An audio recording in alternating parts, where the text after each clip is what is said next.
gente, iniciando essa semana, a gente vai agora mudar de doenças prevalentes da criança para da mulher, né? Então, especificamente, a gente vai ver as infecções sexualmente transmissíveis, as principais. Vamos ver o câncer de colo de útero e o câncer de mama. Então, a gente vai entrar na fisiopatologia das principais istes.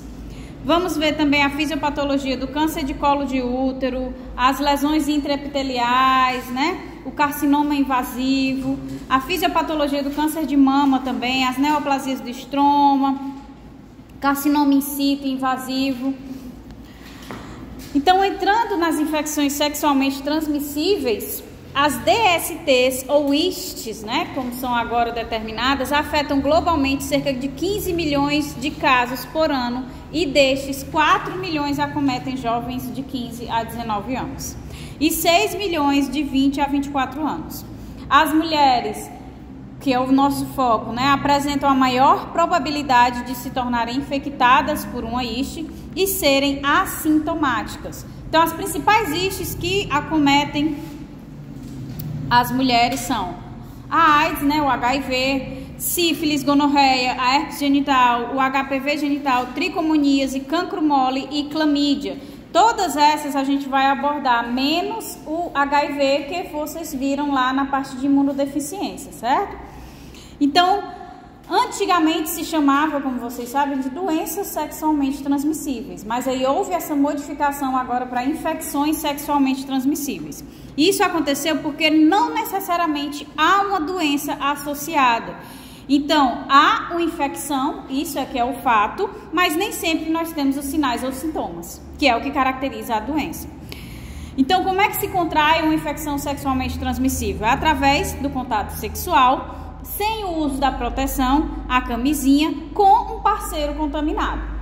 Mas é importante que eu destaque para vocês aqui que a camisinha ela não vai bloquear todo tipo de infecção sexualmente transmissível não, tá? Então, por exemplo, o HPV e o herpes genital, mesmo com a camisinha, com a proteção, há o risco de se contrair essa infecção, tá? Porque só o atrito, né, entre a pele já é capaz aí de realizar o processo de contaminação.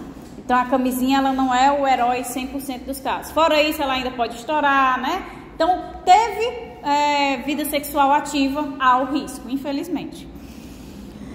Mas por que é importante a gente conhecer essas infecções sexualmente transmissíveis, entender como elas se manifestam, qual o tratamento? Porque a partir do momento que a gente identifica a infecção sexualmente transmissível e começa o tratamento dela, a gente consegue interromper a cadeia de transmissão, que é o principal objetivo no processo de tratamento de uma iste, é interromper essa cadeia de transmissão, para que outras pessoas não acabem sendo contaminadas.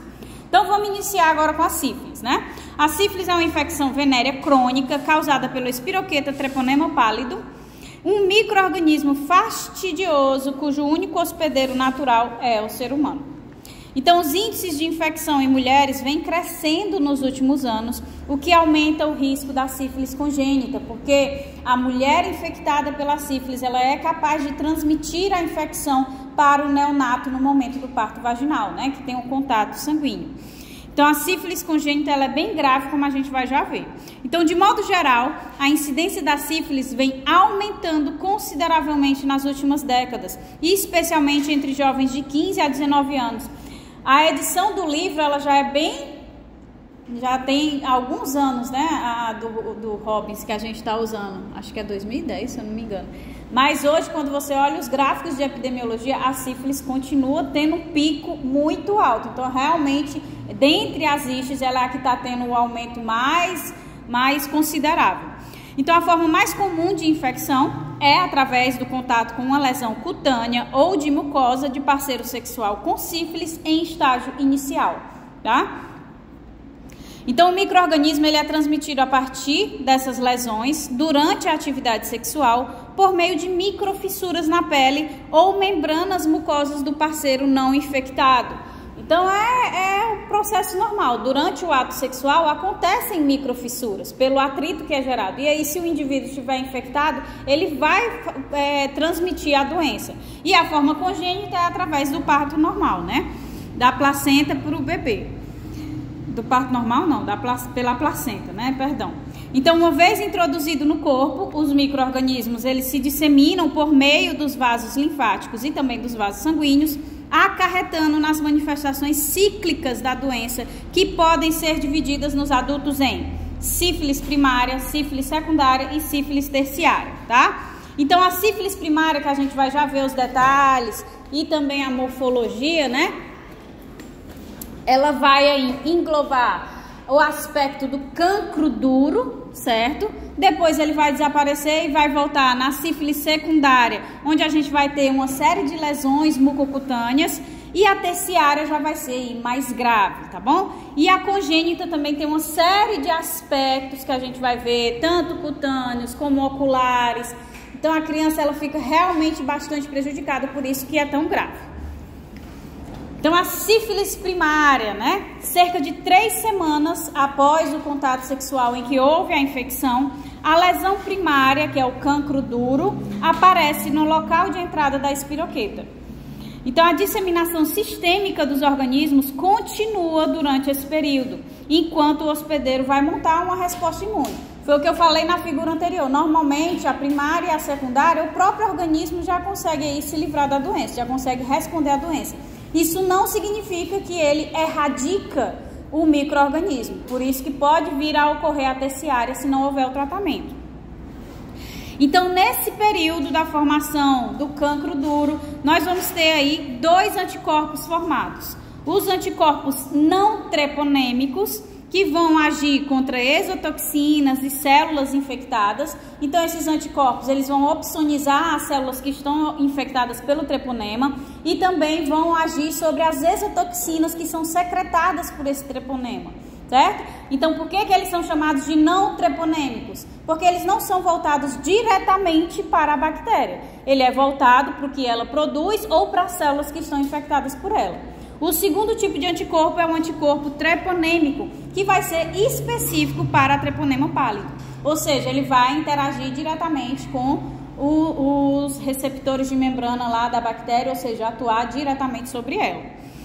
Então, essa lesão do cancro duro é o que vocês observam, né? Onde houve a penetração do micro-organismo, né? A formação dessa estrutura que vai ser mais rígida, mais dura e não tem um aspecto de erupção, né? Não tem formação de pus, é mesmo como se fosse um carocinho, certo? Quando, né? Depois que o organismo respondeu, o indivíduo não identificou, não tratou, parte-se, né? Depois de algum tempo, vem novamente a sífilis, agora no estágio secundário, que é a chamada sífilis secundária. Então, o cancro da sífilis primária, ele vai se resolver espontaneamente em um período de 4 a 6 semanas pela ação daqueles anticorpos, não treponêmico e treponêmico. Depois, isso vai ser seguido pela sífilis secundária em cerca de 25 dos pacientes não tratados. Aqueles pacientes que observam a presença daquele cancro duro e já procuram, né, a unidade básica de saúde ou um médico, um consultório particular, eles já vão realizar o tratamento e não vão ter a evolução. Mas daqueles que não procuram tratamento, cerca de 25% vão evoluir para a sífilis secundária, certo? Não vai ficar autolimitada pelo sistema imune. E o que consiste a sífilis secundária? Linfadenopatia generalizada, certo? Então, os linfonodos, eles vão inflamar, ou seja, vão inchar, tá? E lesões mucocutâneas. E essas lesões mucocutâneas, elas já vão ter um aspecto diferente, como se fosse de pus mesmo, né? Porque as espiroquetas, elas vão estar em abundância, ou seja, cada uma dessas lesõezinhas aqui, elas são extremamente infecciosas, porque elas têm uma quantidade muito elevada de espiroquetas dentro dela, tá? Então, como cancro, as lesões da sífilis secundária vão se resolver sem nenhuma terapia antimicrobiana específica e é o momento em que os pacientes passam a chamada fase latente inicial. Essa fase latente inicial, quando houve a resolução da sífilis secundária, ela vai durar até 1 ano após a infecção, certo? Depois de 1 ano da infecção, passa a ser chamado fase latente tardia, certo? Então, é o tempo que vai estabelecer essa nomenclatura de fase latente inicial, é até 1 ano após a infecção, e a fase latente tardia é a partir de 1 ano para cima, até quando aparecerem as lesões terciárias. Essas lesões da secundária, elas são purulentas, né? São purulentas, elas têm esse aspecto aqui, como se fosse, acho que esse aqui dá pra ver, né, que ele tá um pouquinho maior, que é bem amarelado. E por quê? Porque tem tantos neutrófilos, né, tentando matar ali a treponema, como ela, então já fica purulento com esse pus mesmo. Consequentemente, são altamente infecciosas, né? Depois disso, os pacientes com sífilis não tratada vão evoluir à fase latente tardia, que é após 1 ano da infecção. Essa fase latente tardia é uma fase assintomática, né? E, como eu já disse, após 1 ano a infecção inicial. Atualmente, essa sífilis terciária, que é essa fase latente tardia, que pode evoluir para a sífilis terciária sintomática, ela é extremamente rara devido ao uso da penicilina. Quando você vai olhar lá a bula da benzetacil, tem lá o tratamento para os pacientes de sífilis. Então, é uma dose cavalar, né? E depois de 15 dias, outra dose e acabou-se.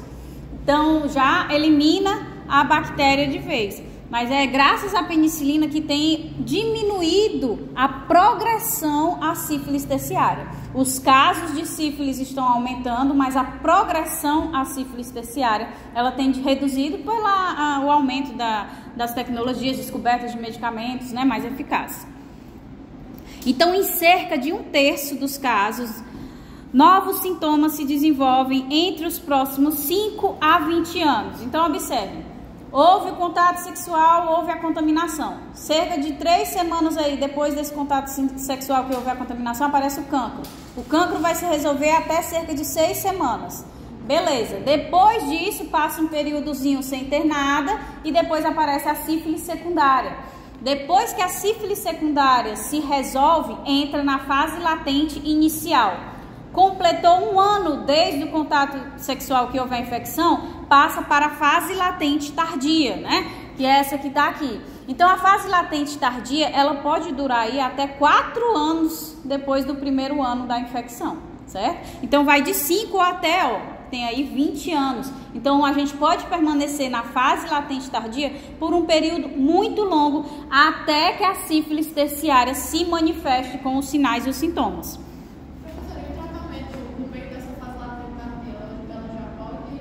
Já pode ele. É por isso que a gente, quando a gente está gestante, né, que tem que fazer todos esses, tem que fazer o teste de sífilis, né? De sífilis, HIV, todas as doenças que pode causar algum dano para a criança, toxoplasmose. Então a gente faz, se a pessoa tiver, aplica um antibiótico, já vai eliminar a doença, que é para não passar para o feto, para o bebê. Então, a sífilis terciária, ela vai ser marcada, né? Depois aí dela passar esse período todo em latência, ela vai ser marcada pelo desenvolvimento de lesões no sistema cardiovascular, no sistema nervoso central ou outros órgãos, mas em outros órgãos é menos frequente. Os locais em que ela mais afeta é realmente o sistema cardiovascular e o sistema nervoso central, certo? Já na situação da sífilis secundária, a gente vê uma mudança em questão de infectividade das lesões. Na sífilis primária, o cancro, ele também tem uma quantidade elevada de espiroquetas e é altamente infeccioso. As lesões das sífilis secundárias mais ainda, né, porque elas são muitas, então a abundância acaba agravando mais, mas na sífilis terciária não. A presença das espiroquetas, ela vai ser muito mais difícil, então é muito menos infeccioso. Se você tem um contato com a pessoa nesse período, a chance de ser transmitido é infinitamente menor, né? Então são lesões, não dá para ver muito bem, mas a gente tem como se fosse uma necrose central nessa lesão, certo? Então tem aquela lesão cutânea, mas aí começa a necrosar o centro da lesão. Então, além das lesões em si, o que é característico da sífilis terciária é a gravidade, né? Tipo, as repercussões. Perdeu, assim, digamos, o padrão infeccioso, né? Exatamente. Ela é muito, muito mais grave do que os outros estágios. Isso. E a sífilis congênita, né, gente? Então, o treponema é horrível, né? Pode ser transmitido da mãe infectada para o feto por meio da placenta em qualquer momento durante a gravidez, levando ao desenvolvimento da sífilis congênita. Então, a probabilidade de transmissão é maior durante os estágios iniciais, como eu acabei de dizer, o estágio primário ou secundário, se a mãe estiver nesse período, a chance de transmitir é muito maior do que se ela estiver no estágio terciário. Então, como as manifestações da doença materna podem ser sutis, testes sorológicos de rotina para a detecção da sífilis são obrigatórios no pré-natal de todas as grávidas, certo? Não só da sífilis, como das outras que eu já mencionei. Então, os sinais da sífilis congênita tipicamente não se desenvolvem antes do 4º mês de gravidez, né? Se não tiver tratamento, cerca de 40% dos bebês irão a óbito, né? E daqueles que irão nascer com inúmeras sequelas, certo? Então aí vocês veem, né? Todo o aspecto aí cutâneo do pobre dos bebês. Ah, Maria.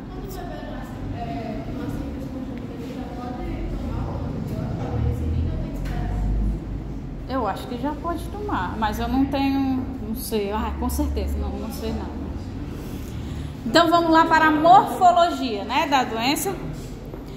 Então a lesão microscópica geral da sífilis é uma endarterite, né, que é uma inflamação do endotélio, especificamente da túnica íntima dos vasos, acompanhada por um infiltrado inflamatório plasmocitário, né? Então, é os plasmócitos ali secretando os anticorpos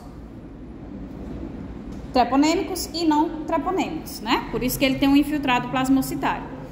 Acredita-se que a resposta imune do hospedeiro seja o fator responsável pela ativação e proliferação da célula endotelial, que é a marca da endarterite, que por fim causa fibrose perivascular e estreitamento luminal.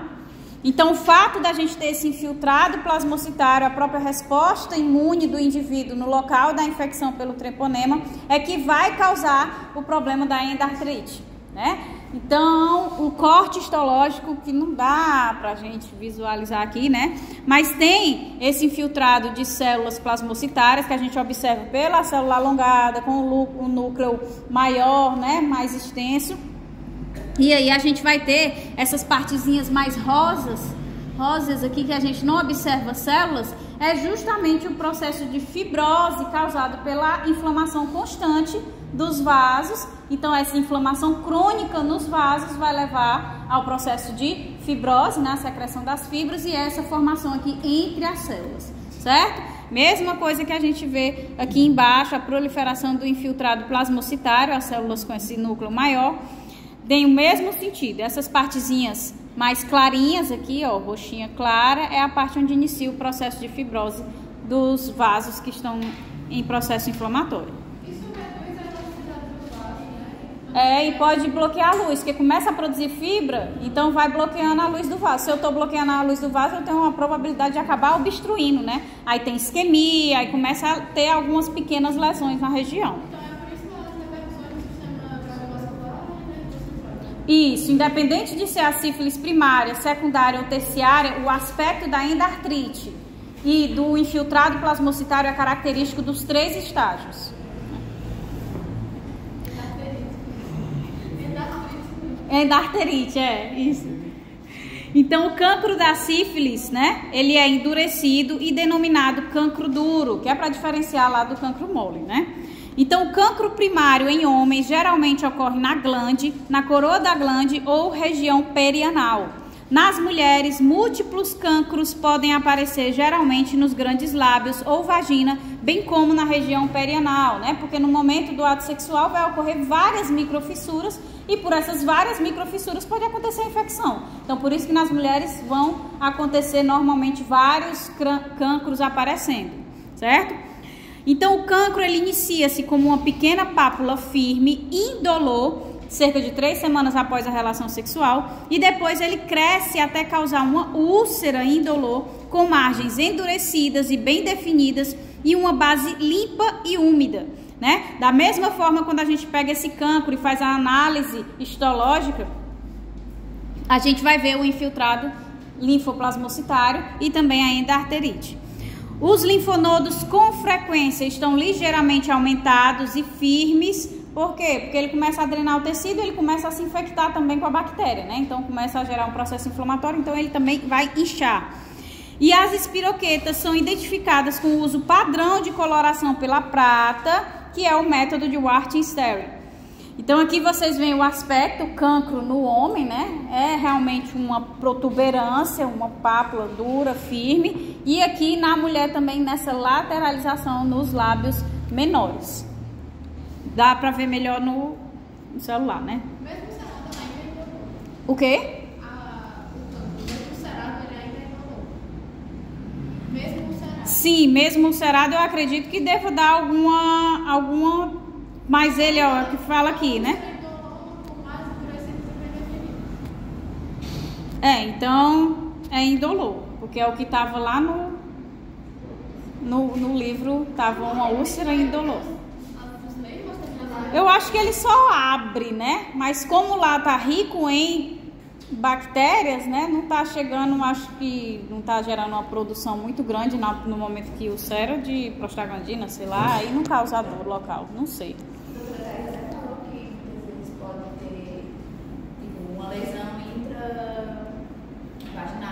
Isso, exatamente. Você vai ver quando ela chegar na secundária na vez. Exatamente. A cara dela. Então, agora entrando na morfologia da secundária, né? 2 meses após a resolução do cancro, as lesões da sífilis secundária aparecem. Cerca de 2 meses, né? Então, as lesões cutâneas geralmente apresentam-se simetricamente distribuídas e podem ser maculopapulares, escamosas ou pustulosas. Então, pode ser aquela que a gente vê uma descamação, que parece mais uma... Como é que chama aquela... Quem tem uma alergia na pele? Parece mais uma dermatite. Aí pode ser um que tem aspecto de dermatite. O outro, de fato, pode ter aquela da imagem que eu mostrei com a formação de pus, né? Ou pode parecer várias pápulozinhas pequenas. Então, vai diferenciar dependendo do indivíduo, tá? Mas, na maioria das vezes, a formação disso vai ser nas mãos e nos pés, né? A manifestação da sífilis secundária. Mas também em áreas úmidas da pele, como as regiões anogenital e interna das coxas e axilas, podem aparecer lesões amplas e elevadas, chamadas de condiloma latum ou condiloma plano. Não confunda com o condiloma acuminato do HPV, certo? Esse já vai ter, é o que está aqui na imagem, eu coloquei. Ele vai ter um aspecto, ele tem essa proliferação como se fosse uma verruga, mas uma verruga super achatada. Então, é quase como se você achasse que fosse uma caspa, só que uma caspa de tecido, né? Ele cresce todo achatado, ele não forma uma bolinha, que é esse aqui, o condiloma plano, certo? Então, as lesões superficiais da mucosa, eles podem ocorrer em qualquer lugar, mas são comuns na cavidade bucal, na faringe e na genitália externa. Então, o exame histopatológico das lesões mucocutâneas vai revelar a mesma coisa, endarterite e espiroquetas abundantes. Então, a linfadenopatia é mais comum no pescoço e nas áreas inguinais, né? Muitos plasmócitos e também há formação de granulomas, a inflamação granulomatosa, certo? E manifestações menos comuns vão incluir aí hepatite, doença renal, doença ocular e anormalidades gastrointestinais, tá? Mas é bem menos comum. Oi.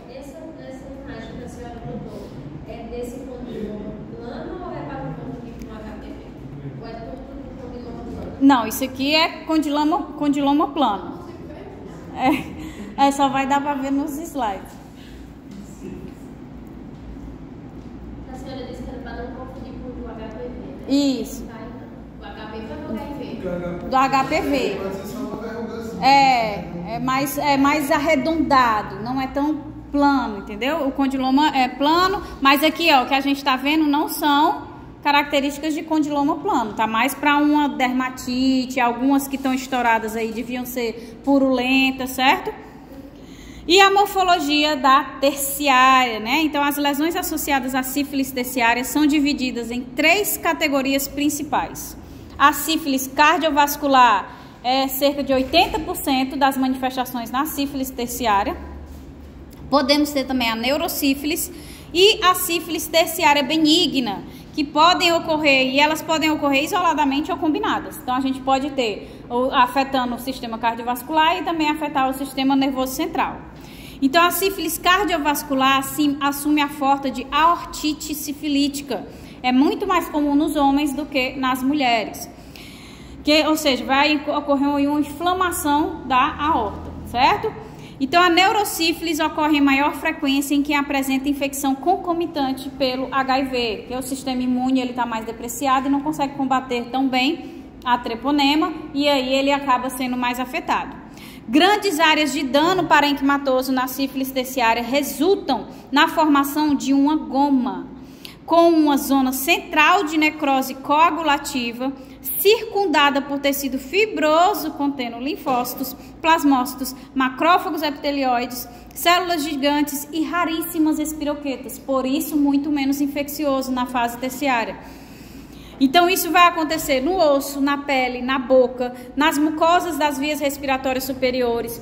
Tem aquelas que a gente visualiza, que são o caso das imagens, né? Então tem aqui, né, no crânio, tem na mão, na boca é muito comum, tem muitas imagens dessa lesão na boca com a necrose central no céu da boca. Mas isso também pode estar acontecendo dentro do indivíduo, certo? Essas lesões. Então é algo muito mais impactante devido à ocorrência da necrose no centro, em que a gente começa a ter exudação do tecido, então é bem mais grave, né? E já na sífilis congênita apresenta-se a natimortalidade, né? A sífilis infantil e a sífilis congênita tardia. Então os natimortos apresentam hepatomegalia, anormalidades ósseas, fibrose pancreática e pneumonite, né? 40% das gestantes não tratadas, o feto vai evoluir para o óbito, vai ser natimorto, né? A sífilis infantil já vai se manifestar no nascimento ou até os primeiros meses de vida, com rinite crônica, então a criança está sempre fungando, lesões mucocutâneas e alterações viscerais semelhantes à dos natimortos. Então tem hepatomegalia, né? Tem a fibrose pancreática. Já a sífilis congênita tardia refere-se aos casos de sífilis congênita que não foram tratadas com mais de 2 anos de duração. Então a criança nasceu com a sífilis, 2 anos e ainda não foi tratada, porque os sintomas, por exemplo, se ela ficar só com as fungadas, tiver só as lesões que a mãe acha que é uma alergia, aí não vai acontecer nada. Então, se mais de 2 anos de duração, começa a se manifestar a sífilis congênita tardia, que tem aí incluída a tríade de Hudson. Então, vai ter dentes incisivos centrais entalhados em forma de V, ceratite intersticial com cegueira e surdez causada pelo dano ao 8º nervo craniano, canela em sabre, molares em forma de amora, a meningite crônica, coriorretinite, goma do osso e da cartilagem nasal.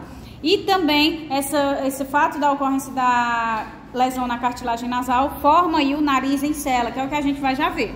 Aí só voltando aqui, que eu não mencionei, eu acho que eu não destaquei, mencionar eu mencionei, mas não destaquei que aquelas lesões, né, que tem aquela ulceração, aquela abertura na sífilis terciária, é o que a gente chama de goma, que é característico da sífilis terciária, tá? Então todas aquelas que a gente visualiza, assim, com aquela abertura mesmo, aquela ulceração visível e grande, é o que a gente chama de goma.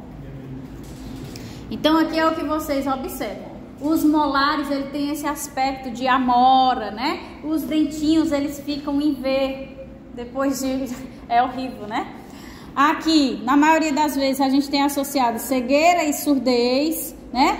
A perna, né? A canela em sabre, é porque tem como se fosse um entortamento da canela. Então, ele tem a perninha tortinha, certo? Ali são as lesões cutâneas, né, no pobrezinho do bebê, o bichinho. E não sei se vocês conseguem observar nessa, mas vai dar para ver no adulto. É importante que vocês saibam que pode aí a pessoa que tem, ai meu Deus, ela teve sífilis congênita, ela vai morrer porque não foi tratada durante o período. Não, a pessoa pode crescer com as sequelas, com as consequências da doença. Então aqui tem uma senhora, né, que teve a sífilis congênita, e observem o nariz em cela. É como se não tivesse essa região aqui superior, só tem a pontinha. Então aqui se chama de nariz em cela, que é o que esse bebezinho também tem aqui empurrado para dentro. São as características da sífilis congênita tardia, né, não tratada até 2 anos. E embaixo aqui é a cegueira, no caso? É, a cegueira, e aí eu não tinha nenhuma imagem, mas é tanto cegueira como surdez, né, que estão associadas à sífilis congênita tardia. Então, quais são as características clínicas? É altamente sensível aos antibióticos, como a penicilina, a benzetacil, portanto, a aplicação da benzetacil é um tratamento eficaz. Os testes sorológicos para a sífilis incluem os testes para anticorpos não treponêmicos, né, que é principalmente a cardiolipina. Quando dá positivo, ela só vai dar positivo aí cerca de 4 a 6 semanas após a infecção e na fase secundária. Então não adianta fazer o exame, eu tive uma relação sexual e tô com medo, tô achando estranho. Não adianta fazer esse 2, 3 semanas depois. Tem que fazer de 4 até melhor 6 semanas depois do contato, né? Porque aí vai dar positivo esse anticorpo não treponêmico. Tem que esperar ele se proliferar. Tem que esperar esse sistema imune. Nem sempre ele vai se proliferar na parte visível, né? Se a pessoa desconfia e não aparece nada externo, pode estar lá no canal vaginal. Então ela tem que fazer o exame para ter de fato a certeza de que tá com a doença.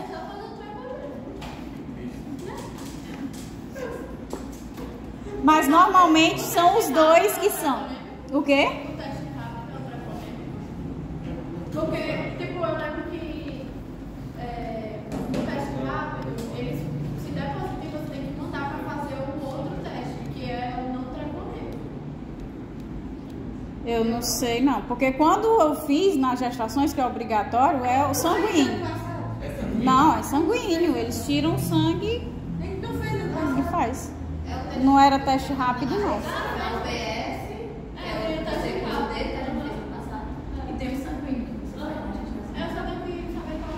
Eu não sei. Eu nem sabia que tinha o rápido, pra mim era só o sanguíneo. Foi? Igual da Covid, né, que tinha? Na primeira consulta pela OBS, sempre faz o teste. Tanto a sífilis como a A bandinha de todo mundo comeu. Todo mundo aqui, ninguém tem. Amém. Pelo amor de Deus. Então, para que ele dê positivo, tem que esperar esse período, tá na fase secundária, ou de 6 semanas após o contato sexual. No entanto, o não treponêmico, ele pode dar um falso negativo na fase terciária. Por quê? Porque na fase terciária a gente não tem uma quantidade de treponema muito baixa, então a gente não tem a resposta dos anticorpos a ela em grande concentração para ser detectado. Então pode dar aí falso negativo. E além disso, pode dar falso positivo em outras condições. Se não é específico para o treponema, ele pode dar um falso positivo para condições que também vão expressar bastante cardiolipina aí. Então, se eu detecto bastante cardiolipina em outra doença, eu posso dar um falso positivo para sífilis. Então, por isso que tem que associar os dois, né? E também tem que ser feito o teste sorológico dos treponêmicos, né? Os anticorpos treponêmicos, que também tem que esperar para que ele dê positivo cerca de 4 a 6 semanas após a infecção, até indefinidamente, né? Até o final aí da vida da pessoa. A pessoa não tem a doença, mas, por exemplo, gestante que tem que checar, faz esse teste para saber se tem ou não. Porém, pode dar falso negativo, da mesma forma, se muito no início da infecção, ainda não está aquela proliferação, com aqueles anticorpos ainda não foram montados, ou se o indivíduo tiver infectado com HIV, que é muito comum, principalmente na sífilis terciária, né? Então, se o indivíduo tiver o HIV, ele não vai ter a resposta imune eficaz. Se não tem a resposta imune eficaz, não tem os anticorpos para serem detectados. Oi. Eu não entendi essa parte, depois da infecção até indefinidamente, tipo, a partir de 6 semanas, toda vez que você fizer... Não, indefinidamente no sentido de que uma pessoa saudável que quer saber, ele é indicado para ser feito de 4 a 6 semanas após a infecção ou por qualquer pessoa que queira fazer durante a vida, entendeu? Indefinidamente. Por quê? Porque ele é voltado para os treponêmicos, então ele é mais específico. Então chegou tal dia, passei num concurso, querem fazer o exame de saber se eu tenho doença sexualmente transmissível. Então pode fazer indefinidamente, tá? Vamos entrar agora na gonorreia, né? Então a gonorreia é uma infecção sexualmente transmissível causada pelo Neisseria gonorreia. A co-infecção com outras istes é muito comum, particularmente pela Chlamydia trachomatis, que é a clamídia, né? Então, a gravidade das infecções gonocócicas tem aumentado com a emergência de cepas resistentes a múltiplos antibióticos. Então, os seres humanos são os únicos reservatórios naturais desse micro-organismo. Pois não é? Então, o micro-organismo ele é altamente exigente e a disseminação da infecção requer o contato direto com a mucosa de pessoa infectada, geralmente durante o intercurso sexual. Então, as bactérias vão aderir ao epitélio da mucosa, particularmente ao epitélio colunar, né? E ela vai aderir como? Através dos pili, né? O pili não sexual, então ela faz esse processo de aderência. Moléculas e estruturas de aderência que existem na membrana dessa bactéria, então ela vai lá e consegue aderir às células do epitélio colunar. Tem essa preferência porque tem receptores nas células do epitélio colunar para essas moléculas que são produzidas na membrana da bactéria, então acaba aderindo ali na mucosa. Em seguida, os micro-organismos vão penetrar as células epiteliais e invadir os tecidos mais profundos do hospedeiro. Então, a morfologia da gonorreia vai provocar uma reação inflamatória supurativa intensa. Nos homens, ela se manifesta mais frequentemente como um corrimento uretral purulento, associado à abertura da uretra edemaciada e congesta. E quando a infecção sobe, no sentido vai subindo pela uretra, né? Pode resultar em prostatite aguda, né? Inflamação da próstata, epididimite, orquite e abscessos, tá? Então vai inflamar tanto o epidídimo, como pode inflamar o testículo como um todo e pode acabar acarretando em abscessos devido a essa característica purulenta que ela acaba desencadeando, tá? Então os diplococos gram-negativos são facilmente identificados por coloração de gram do exsudato purulento. Então é o que a gente vê aqui, essas bolinhas, ó, é porque a Neisseria, ela se apresenta como diplococos e vão invadindo as células. Então isso aqui são as células, né, normais, e essas bolinhas miudinhas são os diplococos. Então elas andam de duas em duas bolinhas, né. Então os exsudatos, eles são menos notáveis nas mulheres, embora a inflamação aguda das estruturas adjacentes seja muito comum. E quando sobe, da mesma forma, né, vai indo pelo canal vaginal, depois vai ali pelo útero, pode resultar em doença inflamatória pélvica, salpingite aguda, a inflamação das tubas e abscessos ovarianos, né? Na maioria das vezes, se não tratada, causa infertilidade, tanto no homem como na mulher, porque vai afetar aí todo o sistema reprodutor do homem e da mulher. No nosso, as imagens saíram cobertas por outras. É porque ficou uma imagem da outra. Ficou uma imagem em cima da outra? Ai, que droga! Eu achei que estava indo até A senhora colocou as imagens em cima. Pra mim eu tinha salvado antes, que eu fiz igual eu fiz a outra vez, desloquei, aí salvei o PDF, mas não... será que todas estão assim? Eu tô preocupada de todas, porque tem um bocado que eu tinha deslocado. Até agora só essa. Só essa, né? Provavelmente essas Porque nesse slide... Vamos ter fé. É. Então aqui o que vocês observam é esse abscesso, né, no testículo masculino. Esse aqui é o testículo normal e esse testículo aqui cheio de pus é o testículo com a orquite causada pela Neisseria. E aí é o quê? Embaixo? Aqui são o corte histológico com os diplococos. Essa bolinha bem pequenininha são os diplococos, né? E andam em pares. parece mais, só tem mais um, acho que Que tá em cima. só mais um. Meu Deus, que droga. Não, tudo bem, a senhora mandou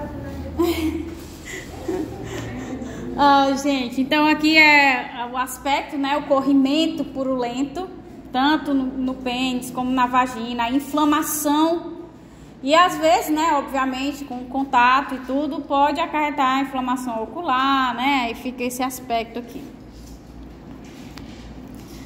Então, quais as características clínicas, né? Pode ser assintomática, mas na maioria dos homens infectados, a gonorreia manifesta-se pela queimação, né? Fica queimando ali a região da uretra.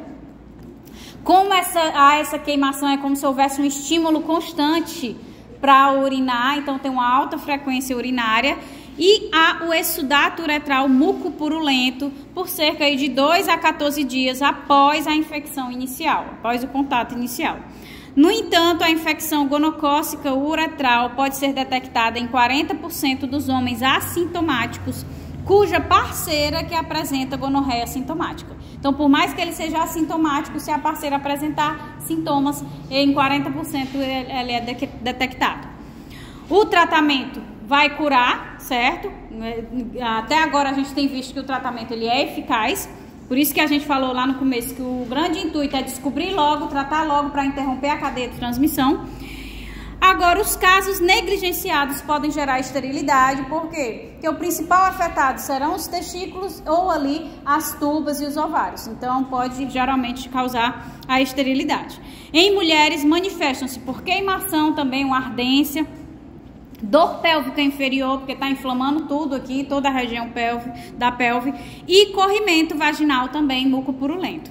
Os casos negligenciados podem gerar infertilidade ou pode se espalhar pela cavidade peritoneal, resultando em perihepatite gonocócica. Então, além de ter o problema da inflamação ali da região pélvica, isso pode se espalhar para o peritônio e acabar gerando uma infecção em toda a região peritoneal, né? Então, dependendo da prática sexual, pode gerar faringite e proctite. Então, se a pessoa vai fazer sexo oral no indivíduo infectado, pode gerar uma inflamação da faringe aguda.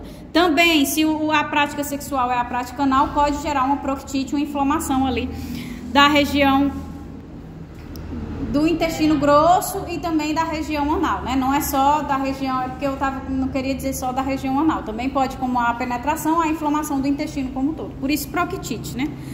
Então, a infecção disseminada por cepas resistentes é muito pouco comum, apesar de estar havendo o aumento dessas cepas resistentes, principalmente ali na região da Europa, mas ela é muito pouco comum, cerca de 0,5 a 3% dos casos, e vai ser mais frequente nas mulheres. E aí ela vai se manifestar por tenossinovite, artrite, lesões cutâneas hemorrágicas ou pustulares. Quando a gente viu as doenças articulares, a gente viu a tenossinovite gonocócica, né? Que é desencadeada pela gonorreia. Então, quando tem essas cepas resistentes, ele pode acabar se disseminando para todo o organismo e causando todos esses danos. Então, a endocardite e a meningite são mais raras ainda do que essas situações que eu acabei de mencionar. E nos neonatos infectados pode desenvolver infecção purulenta dos olhos, que antigamente chegava a cegar a criança. Mas devido a isso, hoje a aplicação rotineira, né, do colírio, do nitrato de prata, que é um bactericida, que é já para eliminar a bactéria e não ter esse risco para a criança. No entanto, existe hoje também agora a decisão dos pais. Antigamente era obrigatório, nascia já pingava o nitrato de prata. Mas existem alguns estudos, né, que mostram alguns malefícios do nitrato de prata, porque nem todas as crianças vão precisar. Então o pai pode dizer, o pai, a mãe, né, no momento do nascimento, eu não quero que aplique o nitrato de prata no olho do meu filho. Eu assumo as consequências, eu não estou contaminado e tudo mais, então não vou causar nenhum mal para a criança. Então antes o que era rotineiro, hoje é uma escolha dos pais, certo? Se os pais não falarem nada, vai ser aplicado. Mas se tiver alguma coisa no plano de parto e tudo mais, não é aplicado, certo? Chegamos ao cancro mole ou cancroide, né? O cancroide é uma infecção ulcerativa aguda causada pelo Haemophilus ducreyi, um pequeno cocobacilo gram-negativo. Então a doença é mais comum em áreas tropicais e subtropicais e prevalente em grupos socioeconômicos menos favorecidos, particularmente entre homens que mantêm contato regular com profissionais do sexo. Então, a lesão primária do cancroide é observada inicialmente como uma pápula que rapidamente se rompe formando uma úlcera. Só que esse rompimento dessa úlcera, ele é bem diferente do cancro da sífilis primária que a gente viu lá. Essa ulceração que a gente viu na sífilis primária, ela vai ser indolor e ela vai ser mais rígida. Por mais que haja a ulceração, ela vai ser rígida. No caso do cancro mole, não, ele já vai ter o aspecto purulento, já vai ser dolorido, certo? Microscopicamente, a úlcera apresenta neutrófilos, obviamente, né? Se tem o purulento, tem a formação de pus, e fibrina, com uma zona subjacente de tecidos de granulação, que é causada pelo infiltrado plasmocitário, com necrose e vários vasos trombosados. Então, um processo inflamatório e necrosante grande da formação do cancro mole. Os linfonodos de drenagem também exibem inflamação necrosante, que frequentemente progride para a formação de um abscesso, certo? Então, a lesão primária do cancroide, ele aparece dentro de 4 a 7 dias após a infecção. Nos homens surge no pênis e nas mulheres na vagina ou na área periuretral. Após vários dias, desenvolve-se uma úlcera irregular, mais dolorosa nos homens do que nas mulheres. Os linfonodos regionais exibem aumento de tamanho e tornam-se dolorosos em 50% dos casos, que estão drenando o tecido, estão pegando a bactéria, estão se inflamando também em resposta à bactéria que está entrando nos linfonodos, né? Então, há o edema, há a dor. Se não tratado, pode evoluir para um abscesso. E esse abscesso não só no cancro mole gerado na região anogenital, como também na inflamação que está acontecendo nos linfonodos, certo? O abscesso também pode afetar os linfonodos. O diagnóstico definitivo do cancroide requer a identificação da bactéria em culturas, que não é de amplo acesso e tem sensibilidade menor que 80%. Portanto, o diagnóstico geralmente baseia-se somente nas evidências clínicas do cancro mole, porque nem o processo de cultura é 100%, como também nem todos os países têm acesso a esse exame.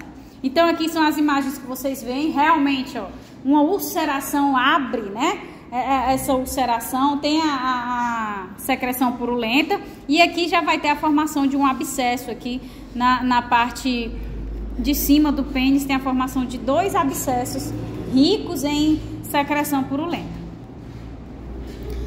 Agora o herpes genital, né, causado especificamente pelo HSV2, tá?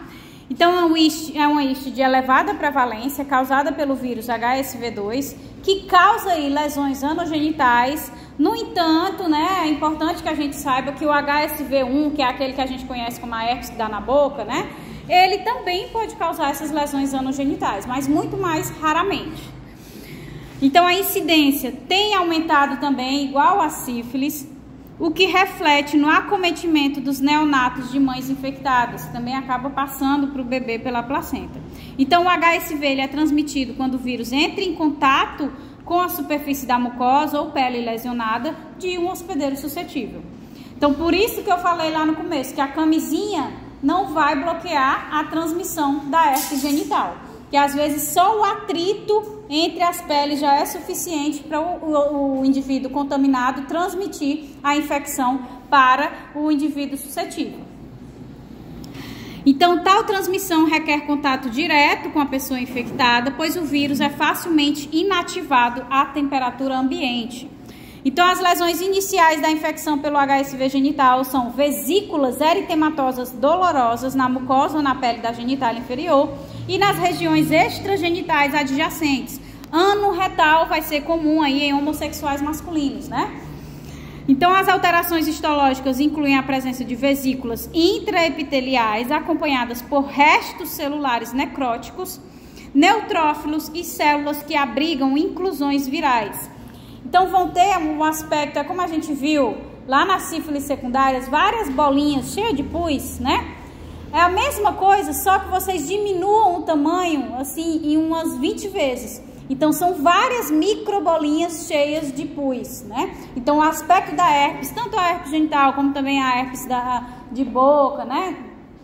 Elas vão ter esse aspecto como se fosse uma alergia, em que a gente tem várias bolinhas, só que essas bolinhas, a característica que diferencia é porque elas vão ser purulentas, né? Porque vão ter aí os restos necróticos, vão ter os neutrófilos e vão ter essas inclusões virais. Essas inclusões virais, que são os aglomerados dos vírus do herpes genital, são chamados de coldre tipo A.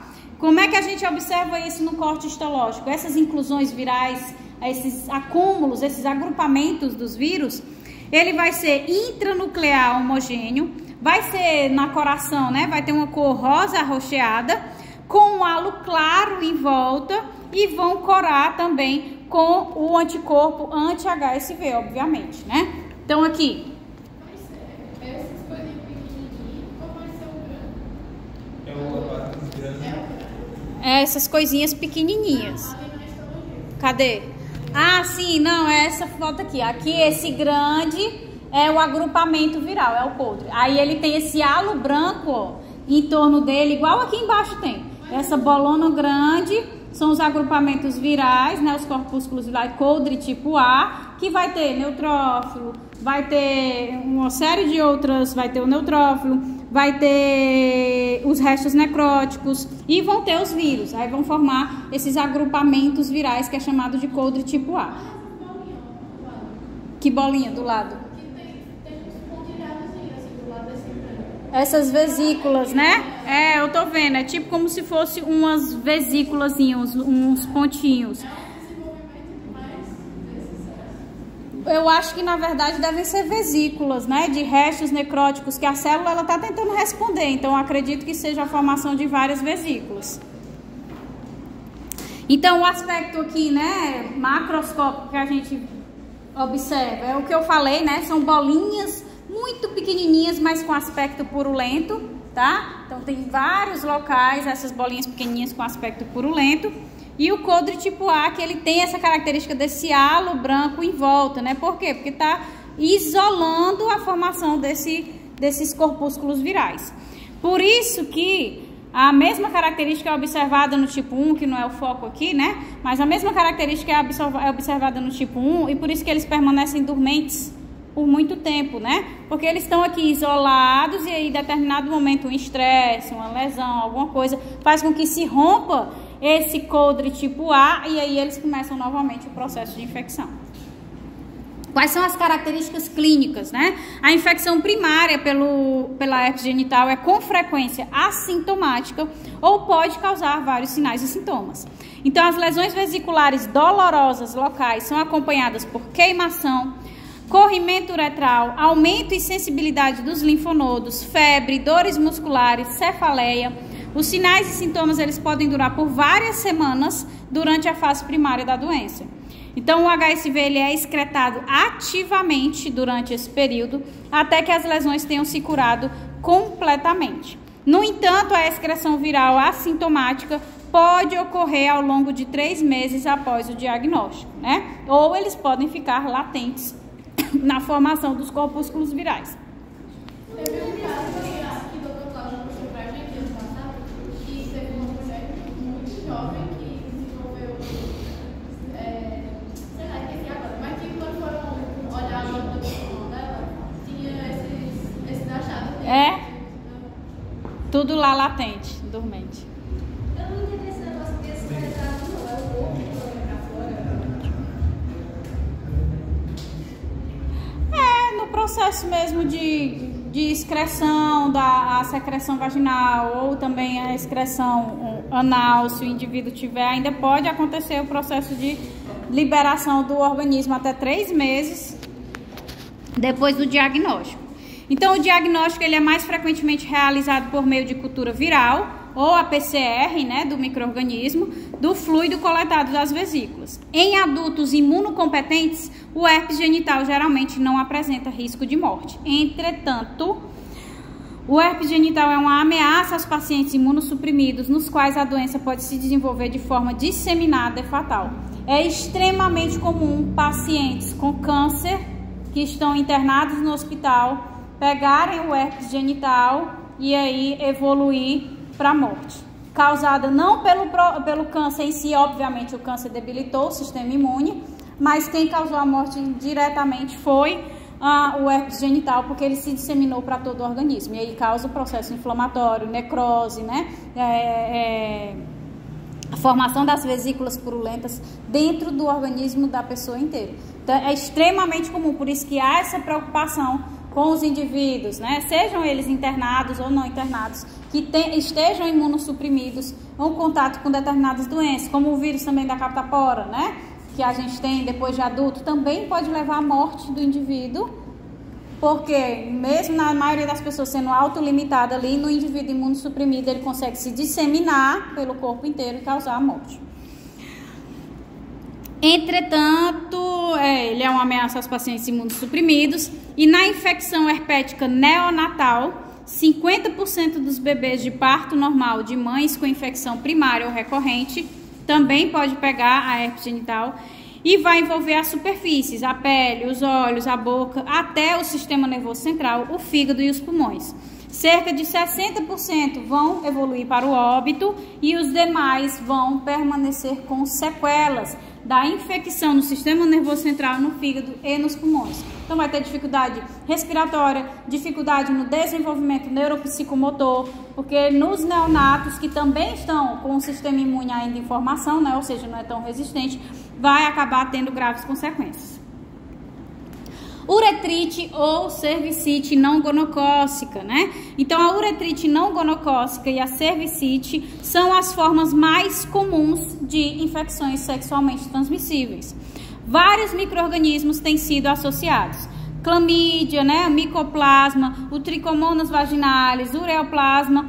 Então a maioria dos casos é causada pela clamídia e acredita-se que esse organismo seja a causa bacteriana de IST mais comum na América e a frequência de cada organismo varia geograficamente por grupos. Em outros países o que vai ter mais frequência é o micoplasma, em outro vai ser o tricomonas, certo? Mas na maioria dos países quem predomina é a clamídia. E o que foi que a gente viu anteriormente, ela está muito associada com a gonorreia, né? Normalmente ela coexiste com a infecção da gonorreia.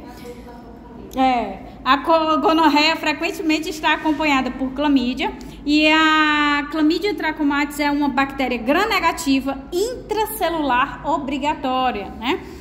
Ela sobrevive de forma limitada no ambiente e quando em contato com as mucosas, o corpo elementar, que é essa forma infecciosa da clamídia, vai sendo citado, né, via receptor. Então vem a célula fagocitária, reconhece a clamídia pelo receptor que ela tem, faz a fagocitose da clamídia. Dentro da célula ela se torna ativa, né? Quando ela se torna ativa, metabolicamente ativa, ela passa a ser chamada agora de corpo reticulado. Esse corpo reticulado ele é não infeccioso. O único objetivo em se tornar metabolicamente ativo, o corpo reticulado, é proliferação. Então ele entra ali na célula, usa a energia da célula para se replicar e gerar novos corpos elementares. Então quando ela se prolifera dentro dessa célula, ela rompe a membrana em determinado momento, liberando os corpos elementares que são as formas infecciosas. Então quando ela entra, se torna metabolicamente ativa, que é o corpo reticulado, que só tem função de proliferação, e quando ela sai, e antes de entrar, né, ela é o corpo elementar, que é a parte infecciosa, certo? E o tropismo desse micro-organismo é por células epiteliais colunares, né? E a gente sabe que temos células epiteliais colunares ali na região do útero, do colo do útero, então elas acabam afetando o colo do útero, por isso causando a cervicite.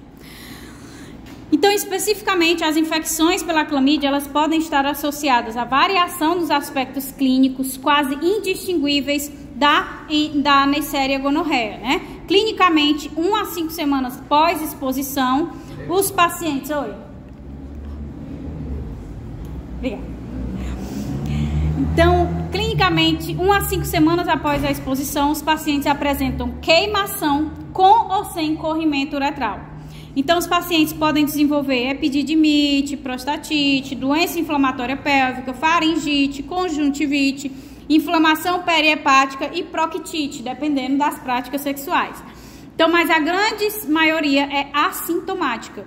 Ainda pode ser transmitida aos neonatos, onde 15%, né, daqueles 15% vão desenvolver pneumonia e 50% vão desenvolver conjuntivite. Então, a infecção primária ela é caracterizada por corrimento aquoso a mucopurulento, que contém predominância de neutrófilos, por isso mucopurulento, né? Então, os micro-organismos não são visíveis em cortes corados por Gram, e ao contrário dos gonococos, a clamídia não pode ser isolada com os dos meios de cultura convencionais. Então, o diagnóstico é mais bem sucedido pelo meio da PCR e da urina, que é considerado o padrão ouro para a identificação da clamídia. Então, pega ali, faz a PCR da urina para amplificar, para ver se aquele material genético, aquele genoma é da clamídia, certo? Então, aqui vocês veem, né, a característica bem similar com a gonorreia, esse escorrimento mucopurulento, né? Então, aqui é o colo do útero e aqui é a glande. Mas, além disso, né, a cervicite, a inflamação do colo do útero, também pode ser causada pela tricomoníase, que a gente viu lá nas doenças parasitárias, né, que é causada por um protozoário. Então, o Trichomonas vaginalis é um protozoário sexualmente transmissível, frequente causador de vaginite. Então, a forma trofozoíta adere à mucosa, onde causa lesões superficiais. Nas mulheres, a infecção por Trichomonas vaginalis está frequentemente associada à perda da flora dos lactobacilos de Doederlein, que são os produtores de ácido e mantêm ali o pH da vagina de forma equilibrada. Então, a partir do momento que ele se infecta pelo Trichomonas, desequilibra, né? Acaba matando por competição esses lactobacilos e aí tem o desequilíbrio do pH. Quando tem o desequilíbrio do pH é que causa o processo da vaginite.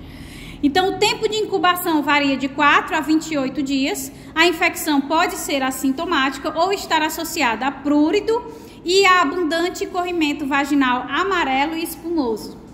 A colonização uretral pode causar frequência urinária aumentada, né, e queimação.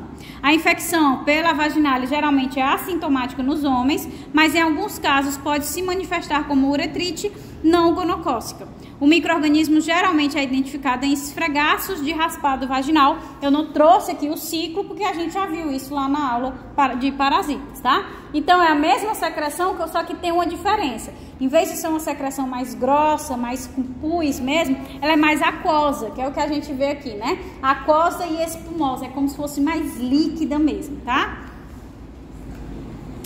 E a infecção pelo papiloma vírus humano, ou HPV, né? O HPV ele causa uma série de proliferações escamosas no trato genital, incluindo condiloma acuminado, assim como várias lesões pré-malignas. Então, o local mais comumente envolvido é o colo do útero, mas também ocorre no pênis, na vulva e nas tonsilas orofaríngeas e conjuntiva. Então, os condilomas acuminados, que é o que se chama vulgarmente de verrugas venéreas, né, são causados pelos tipos 6 e 11 do HPV e ocorrem no pênis e nos genitais femininos.